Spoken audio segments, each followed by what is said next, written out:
Guys, my friends from NordVPN are back, and they are better than ever. Now, I got to let you know about NordVPN's Threat Protection Pro. This offers advanced protections from malware, phishing scams, and other online threats. Let's say you're downloading a file. Threat Protection Pro protects it from malware. Clicking a link, Threat Protection Pro will block websites that are fake. It's the best. NordVPN is truly the best. Threat Protection Pro even stops web trackers to beef up your privacy. And it doesn't even need an active VPN connection for it to work.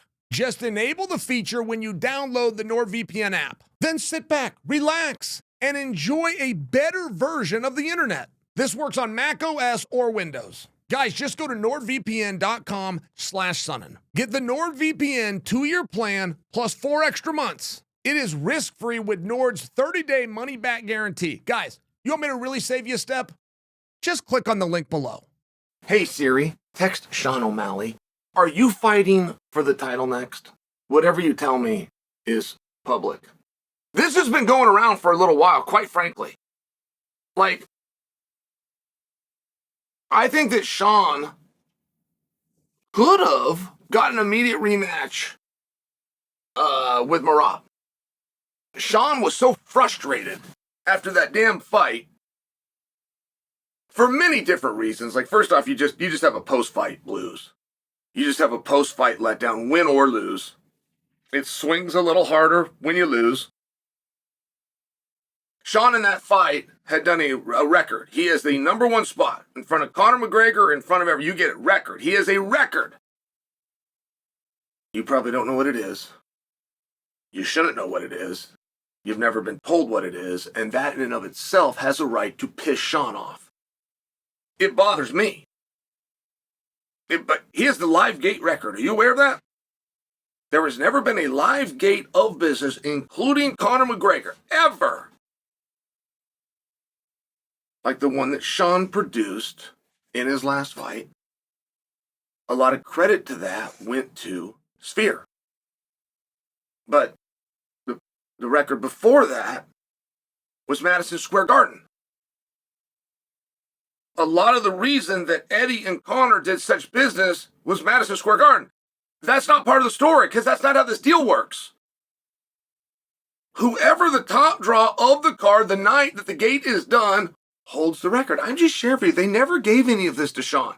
Not only did they never give that, you go ahead and Google that. You're not going to find it unless you see that Chael said it somewhere. This never got told part of the story. Then they were going to bring Nurmagomedov in to take on Sean, the exact as they brought Dvalishvili in to take on Sean, with no opinion or efforts by Sean. Now, Sean would have fought either one of those guys. Proven fact.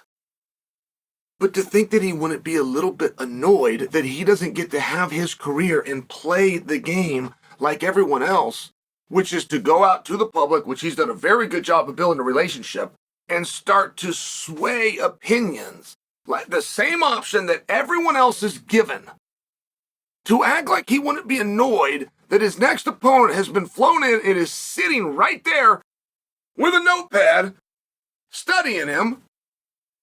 Sean comes out and says, you know what, I'm out. I'm out. Talking with his coach, talking with Tim, he said, man, I'm out. I'm not coming back for a year. Give me a break. And then, my freaking arm's bugging me anyway. I'm going to get some things fixed up. Give me a break.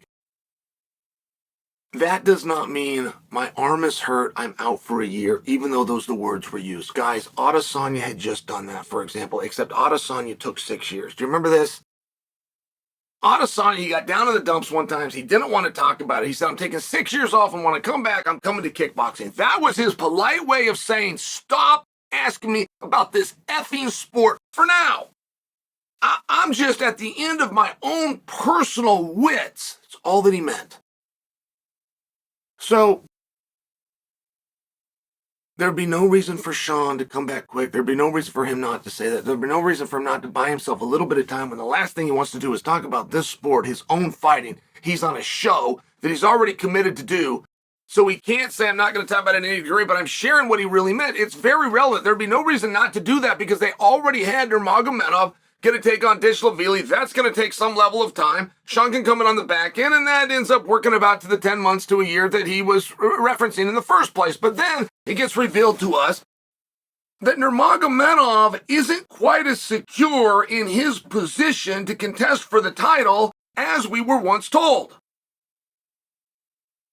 And there would have been a real interest to go right back to Sean. The problem was Sean had already made the statement and worked in injury. And so everything got a little bit weird.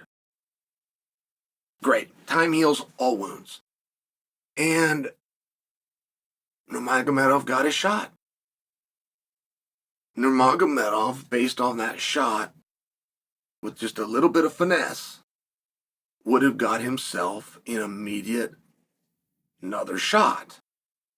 But Nurmagomedov, who's blessed with plenty of skills, does not have that one. So now you're looking for contenders. You can't talk about contenders at 135 without talking about Corey Sandhagen. Well, speaking of Corey Sandhagen, lo and behold, he pops on the Ariel Helwani show yesterday. And Sandhagen makes a case, in fact, makes it pretty clear that he believes Sean O'Malley will be fighting for the belt next. Corey even said, I'd like it for myself, but I hear that it's going to Sean, and I'm not going to sit around and cry. That's a quote. I got my phone went off here. Let's see if it's Sean O'Malley. Sean, are you fighting for the title next? All right, that's my same message to him. I just saw Sean. He was in Las Vegas. Looked like $1 million. He was out there with his coach. I think they were out there doing some business. But he very clearly was training. Very, very clearly was on point. But then being training and being on point and being ready for a world title, then you got to add the fact that Merab is now a nemesis. So there's a lot on it, and I don't quite know where I hope. Like I am an O'Malley fan. I don't know yet. I would need a minute to think. I don't know if I hope that he gets the title shot. I don't know. I would have a couple of more questions. And the reason I say that is just the dire straits that you would be in if things didn't go your way. You're going to get that shot again. Do you want it immediately? The answer is probably yes. I just share with you, I would like to buy myself a little bit of time to think and discuss. I just got armed. My producer just armed me. The fact that this topic is going on in the comments made by Corey Sandhagen. So what would you guys do if you had the power? If you have the power, you want to see a great fight. Is that the power? Is that your great fight? You see Nurmagomedov fight with Dvalishvili? Seen O'Malley fight with Dvalishvili. If you're going to do a rematch of those two matches, what would you rather see? Go ahead and bring a third guy in there. Work Corey into the mix.